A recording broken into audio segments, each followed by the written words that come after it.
Oh no! I spilled my markers because I don't have anywhere to put them. So I'm gonna make a box to put them in with cardboard, string, and all this stuff. Look, it's the extra pom-poms that I forgot to give Casey Golden. I'm gonna use one of my markers for reference, and this is the design plan. I'm just gonna go ahead and cut out a ton of pieces of cardboard, and I will put a link down. So if you guys want to make your own box for markers like the Copics, then you can too. Something you need to know when you're working with materials like cardboard is that the corrugation in them only run one direction.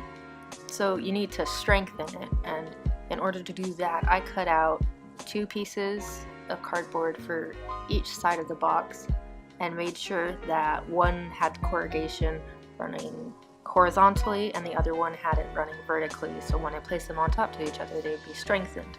That would keep them from folding and bending in one place, and I'll show you that in a minute.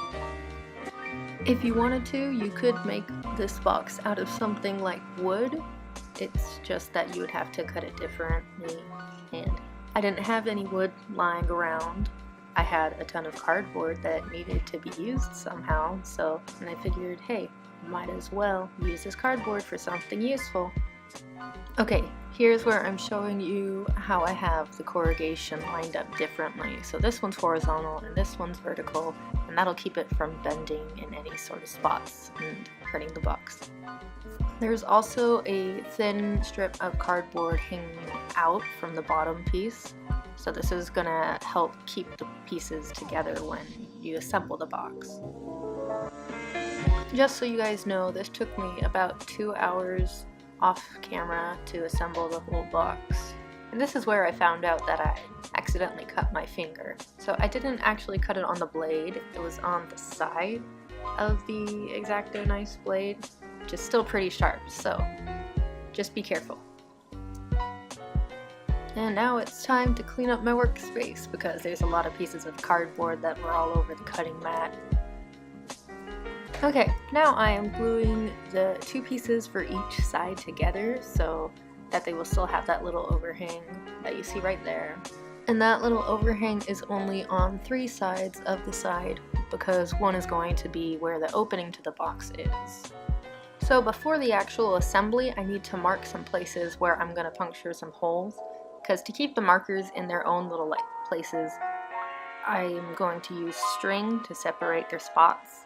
The lines that I'm drawing right now are to show how far apart each group of strings will be from each other. You could imagine that the marker would be perpendicular to those lines, and then those lines each represent where a group of strings will be strung.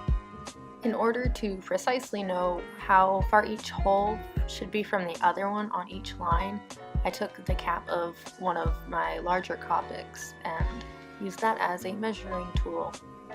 After marking all the spots that I need to puncture a hole for the strings, I used an awl to actually puncture those holes, and there was a lot and it was a long process, so I decided to cut it short for you guys.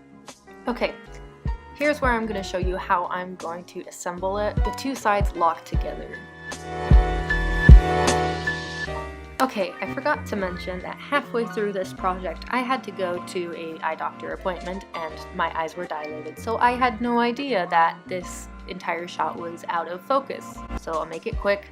I sped it up so you don't have to see the entire thing, but you can get the gist of it. I'm just assembling the box.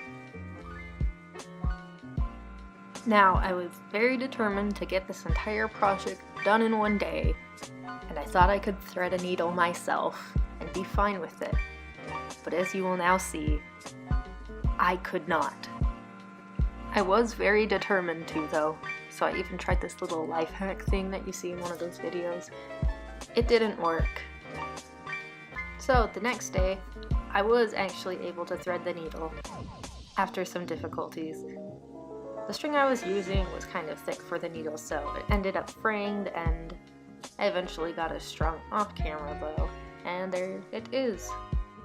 I tied a knot at the end of the string so that when I pulled it through it wouldn't just fall off. Now you can watch me struggle as I try to simultaneously thread the string through the holes and show it all on camera. I eventually decided to do the rest of the sewing through the holes off screen so it would be faster. Like this. Pow. And there's just a little view of how the string looks like on the outside of the box. And now I'm just going over the path that the string makes as it goes through the box so you guys can kind of get an understanding.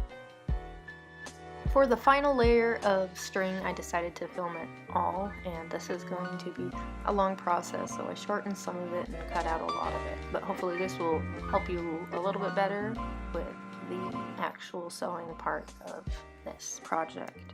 Before I let you guys sit in relative silence here for a few minutes, I would just let you know that while I was sewing the string through, I made sure that I pulled the yarn really taut, and when it's looser, it doesn't provide as much support to the markers.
For the decoration, I was originally considering using the extra pom-poms that I had, but I ended up just using the cardstock that I had because it was a pretty pattern and I didn't really know where to put the pom-poms.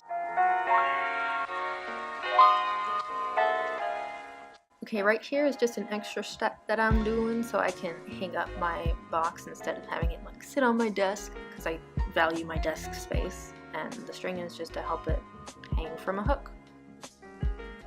I skipped the part where I was actually gluing the cardstock onto the box itself so I could go straight to putting away the markers.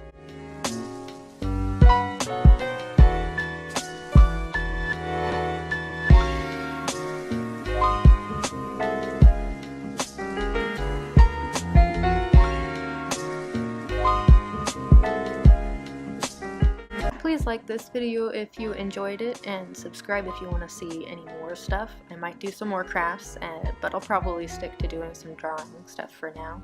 And thanks for watching. I'll see you guys later.